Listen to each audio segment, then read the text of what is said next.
We are here in front of the William C. Goodridge Freedom Center Underground Railroad Museum. Yes, Eric, we're here waiting for historical figures to arrive. Monica, do you know which historical figures are coming today? I believe, hold on, I see smoke. I think that the people from the past are being spirited back to our time right now. Yes, I see the smoke. You know, I am always fascinated how they arrived from the 1800s to our time. I see Lydia Hamilton Smith and Frances Harper. I think I see Harriet Smith, Stephen Smith's wife too. I didn't realize she was coming today, but that dapper gentleman accompanying the ladies is Basil Biggs. You know, Mr. Goodridge was spirited back earlier this morning, and he's often spirited back for visitors at the museum. Eric, have you visited the museum yet? Not yet, but I am planning to visit next month. I promise you will enjoy this site on the Underground Railroad.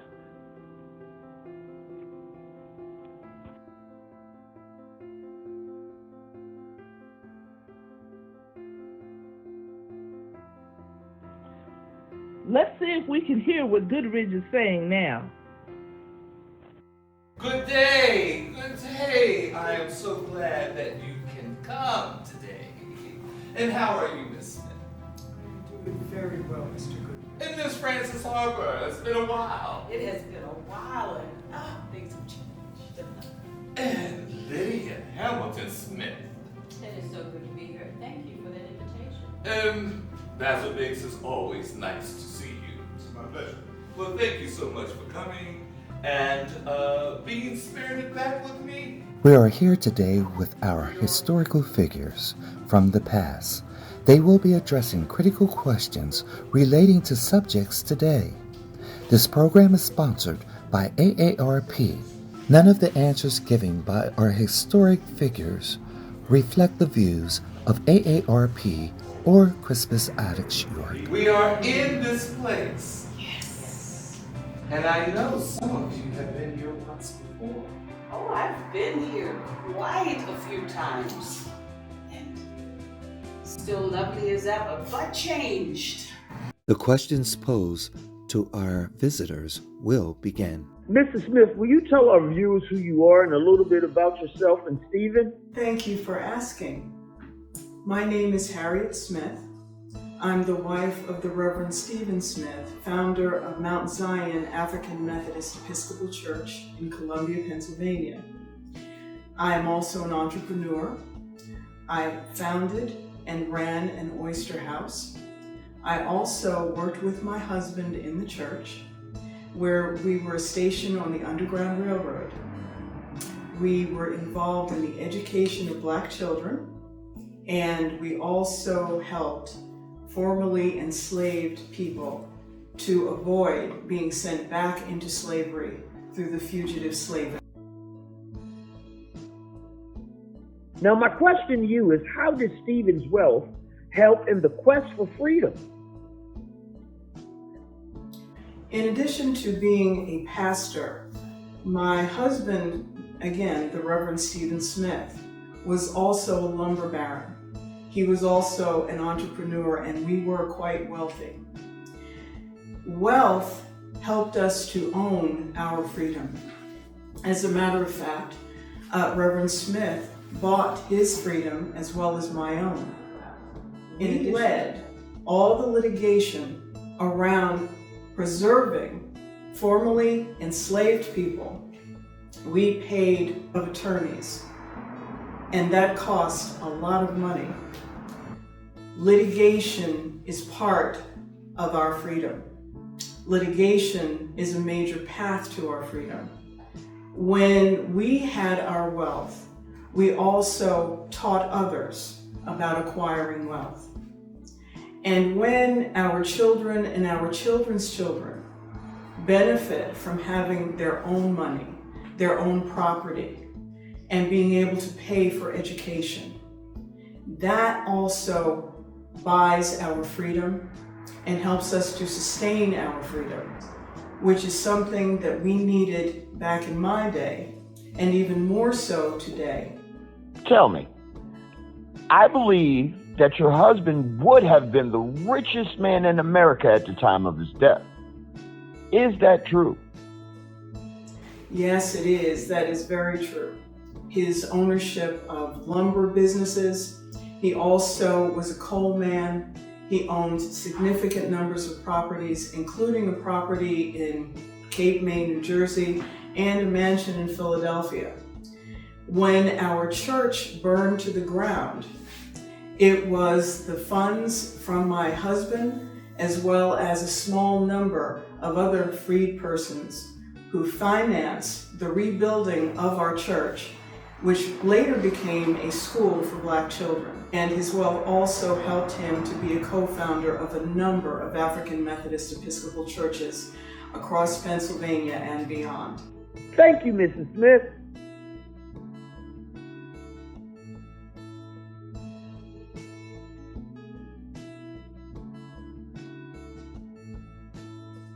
Hello, Mr. Biggs. Now, would you share with us who you are? Indeed. I am Dr. Basil Biggs, born 1819 in Carroll County, Maryland. My mother died when I was just a 4-year-old lad, and I lived with another family, a Quaker family there in Carroll County, and began to work even when I was just a lad at 4 years old.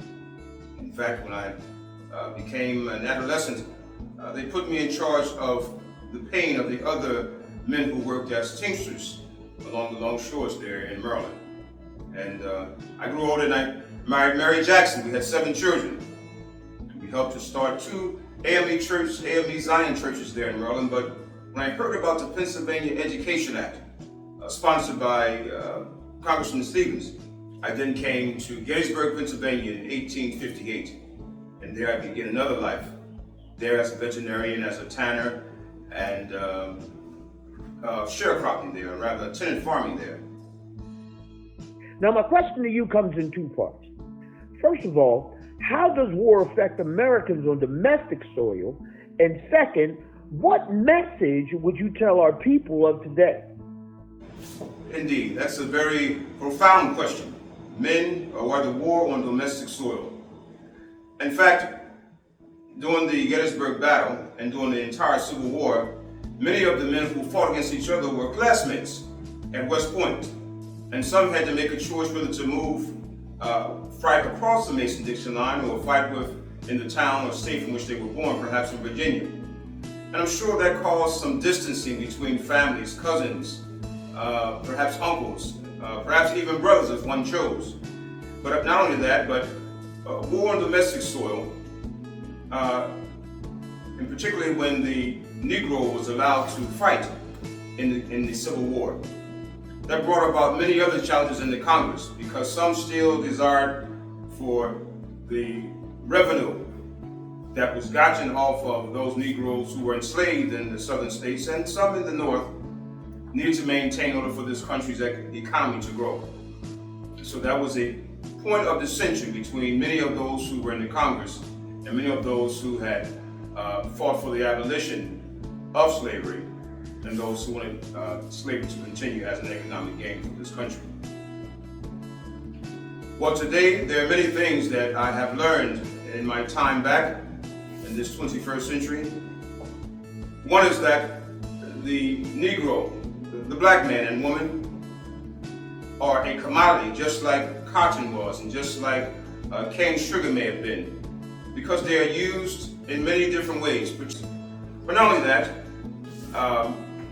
for economic gain, we're still trying to learn or be a part of corporations, which sometimes those policies, which are within the system, have been there for a long time, will not allow men and women of color to gain financial freedom and have financial legacies that they can leave for their children.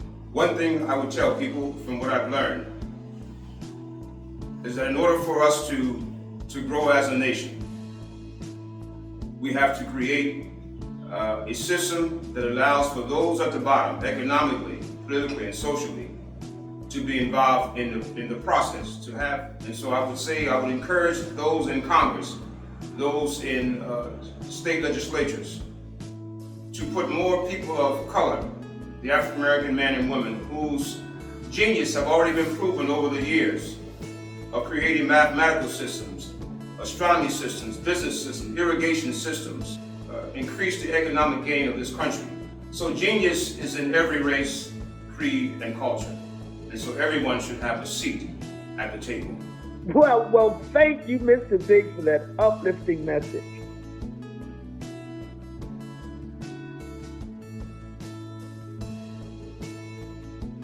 Miss Lydia Hamilton Smith, would you please tell us who you are in life with Thaddeus Stevens? Well, I am Lydia Hamilton Smith. I was born on a very special day in Gettysburg, Valentine's Day to be exact. I lived there for some time. I married there, had 2 children, but was offered a chance at employment in Lancaster with Thaddeus Stevens. I became his housekeeper, but I also became a student of finance. And through that tutoring, I owned several properties. And for a woman in my time, that was quite a feat. I owned 6 properties in Lancaster. I owned 1 in Gettysburg, and I owned a boarding house in Washington, D.C. So I say to the ladies of this time, having been spirited back, if I can do this in my time, there should be nothing to stop you from accomplishing as much in this time. Now, how is Congress today affecting Black Americans today equate to the 1800s? Okay, well, I would say it's much the same. Thanks to the work of Thaddeus Stevens, who helped to pass the 13th Amendment, which was guaranteeing freedom to all and equality, he had to fight for that right. And I see that in this time, that fight is still going on. They are trying to take away our voting rights once again and take us back to where we were once before. We were poor, we were uneducated. We had to fight every step of the way to get what we should, by rights, have as a human being. But they're trying to take our humanity away once again. So what you're saying is, so Congress is very important today. Very important.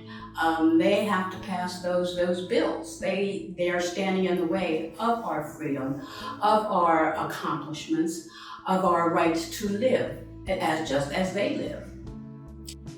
Well, thank you so very much, Ms. Hamilton Smith.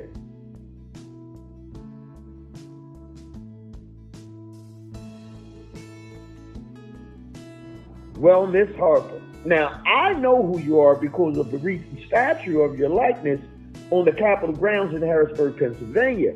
But for our viewers' pleasure, could you please tell them who you are? I'm Frances Ellen Watkins Harper, author, orator, poet, abolitionist, activist, champion for social change. I was born in 1825 in Baltimore, Maryland, just south of the Mason-Dixon line, and spent my life fighting and writing for the rights of the marginalized colored person. Okay, all right. Now, how will education help the Black man today as it may have helped during the time in the pursuit of freedom? Education is the key to life. Learning, understanding, acquiring knowledge to use it for your advancement or the advancement and achievement of a people. As an orator, education was key. It gave me the knowledge, the very basics of word formation so that I might write. Now, my writing was the reason I was able to amass quite a fortune, which I poured back into the cause. And that is the cause for freedom seekers. As an abolitionist, the one thing that I saw when enslaved people crossed over into their freedom was their desire to be educated, to read, something that was withheld from us. Now, as an activist, It was education, the learning, the discourse, the discussions that allowed us to elevate our issues and to help get those amendments that fundamentally changed America, gave us the right to vote for the black man, and eventually the right for women to vote. I dare say today, it feels like as I read your papers and listen to your news stories, that education has taken a back seat to everything else. But in order for the black person to move forward with purpose and power, education must be once again put on the forefront. And it is through learning and challenging what you have been taught that true equality will be achieved. Well, thank you, Miss Frances Ellen Watkins Harper.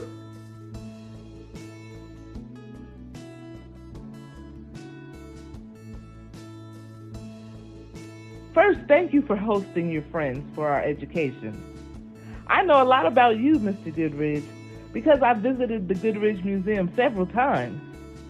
I know that you are the station master on the Underground Railroad here in York.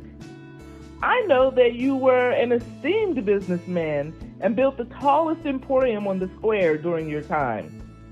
I know your sons became photographers. I know that you were noted as being the first to display a decorated Christmas tree in York. I know that you helped Osborne Perry Anderson after his escape from John Brown's raid on Harper's Ferry. And I know that you were connected to Mr. Parker of the Christiana riot. There is so much more that I know, and others can learn if they visit the Goodridge Museum. Well, what I would like to hear from you is give us a glimpse of how you operated from this house as it relates to the Underground Railroad. Well, thank you for that most impressive recall of my life. You may even know more than I can recall myself, but I will try. Sometimes I would be at the Emporium, and a good Quaker would come, and she would use our code. She would say, "Mr. Goodridge, I would like to order a bolt of pink silk and a bolt of blue silk. And will you send to Paris and get some of that beautiful trim?" Now she was sending me a message, because when you were an abolitionist, you could not just say things right out.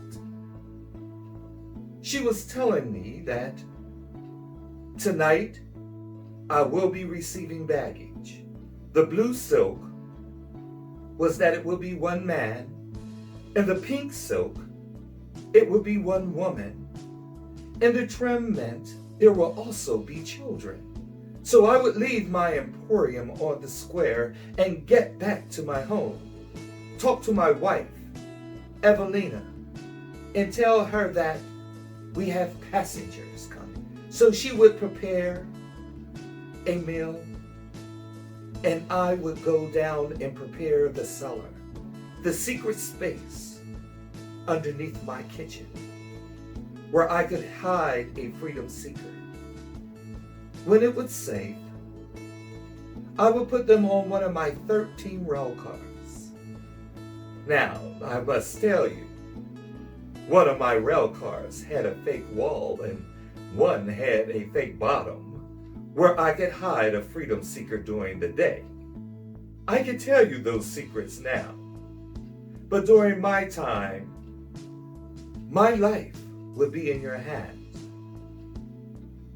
And if state and federal catchers knew, perhaps I would be imprisoned or they would hang me by my neck. So the Underground Railroad was a secret, and we had to keep it that way in order for it to exist. While on my train or my rail car, we would get to the Columbia-Wrightsville Bridge. And I like to say, during that short trip across the Columbia-Wrightsville Bridge, the Underground Railroad became the Overground Railroad until we reached the other side. And then a few of my friends, William Whipper or Cato Jordan, would help get our passengers to Philadelphia. And from Philadelphia on to Canaan Land or Canada. Now, that's a different story for another time.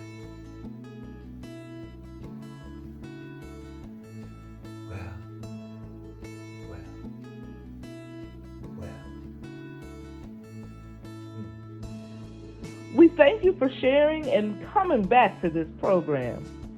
What a delightful program it is. Agreed. I see you done did your history, Monica. Well, you know what? I am looking forward to my guided tour of the Goodridge Freedom Museum right here at 123 East Philadelphia Street, York, Pennsylvania. Well, I'm Eric Sabin. And I'm Monica Baker. And I'd like to thank the sponsors of this program, AARP.